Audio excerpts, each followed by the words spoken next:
Hey everybody, Mrs. Weir here with Essential Elements Book 1. We are looking at page 16 and we have 3 more new single strum notes. So we're looking at the E string, which is the 3rd string from the top from where your face is, or we call it the 2nd string from the bottom.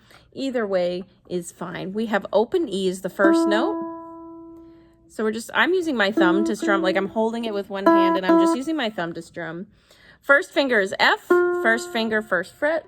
3rd finger is G. So we have our fingers are right in between those fret lines. I'm only playing 1 and 3, but I'm pushing my 2 down just to help to anchor and have it be there and ready in case I need to move or go anywhere else and use my 2. So we have E, F, G, all on that same string. Looking at number 21, we have half notes, which are worth 2 beats, and a whole note, which is worth 4 beats, and a repeat sign. So there's a few things I'm doing here. When I'm looking at the music, I'm looking at the little note and seeing what line or space it's on. And I can tell the first note is on the first line, which I know in the treble clef is E. I can also look up on my page and see that E is the one that's on the first line. Higher up on the page, it gives you the notation. F is right on that first space. And then G is on the 2nd line. So I know open, 1, 3 are the 3 notes that I'm looking at. So I'm looking at notation to try and figure out which note I'm playing. I'm looking at what kind of note it is. Is it a half note? Is it a quarter note? Is it a whole note? And I have to think about how long that's going to be. Am I going to let the sound travel for 4 counts, or am I going to let the sound only travel for 2? I also have to look and see if there's a repeat sign or anything like that. And so in number 21, we have all of those things: half notes, whole notes, and a repeat sign. Plus we have the 3 new notes, E, F, and G. So you're probably not going to get this right on your first try, and you're going to have to work on it a little bit because you're working on recognizing what to do with your left hand, and you're working on recognizing what to do with your right hand all at the same time. So break it down for yourself. For example, I'm going to look at the very first measure.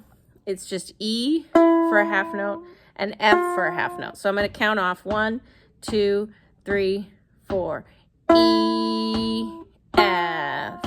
So you may be able to hear my foot tapping. 2 taps for each half note. So E, F, and the next measure, G, F, and then back to E, E, F, and then G for 4, G, 2, 3, and then it repeats.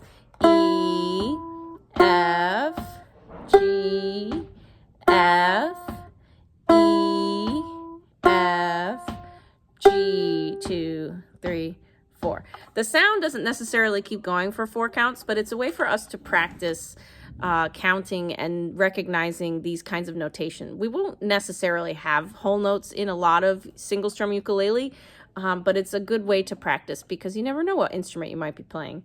You're also welcome to clap and count, say the letters. You can just play without strumming. You can be like E, F, G. You can do it that way. So that way you're just focusing on your left hand and not thinking about your right. You can just strum the open string and practice the rhythm without pushing any fingers down. Lots of different ways you can practice that. So number 22, now we're looking at it here. We have quarter notes and then a whole note at the end and a repeat sign. This one's going to take a little bit of time, especially if you'd like to go quickly.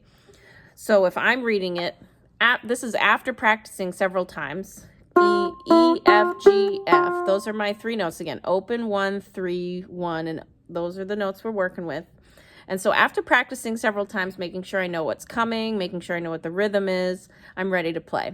1, 2, ready, and E, F, G, F, E, F, G, F, E, F, E, G, E, 2, 3, repeat sign, E, F, G, F, E, F, G, F, E, F, E, G, E, 2, 3, 4. And I have to look at the music while I'm playing. I don't have it memorized, and so I can sit and look at it and try and make sure that I'm following along and I'm playing the right notes. Last but not least, we have number 23, and it has both half notes, quarter notes, and a whole note. So I've practiced what notes I need to play, E, F, G. I've practiced that there's quarter notes, which are worth 1 count, half notes 2, whole notes 4. I practiced the repeat sign. I know what's coming up. so that I'm ready to play it nice and smoothly. 1, 2, ready, and E, F, E, F, G, F, G, F, E, F, G, 2, 3, repeat sign, E, F, E, F, G, F, G, F, E, F, G, 2, 3, 4. Good, and that's page 16.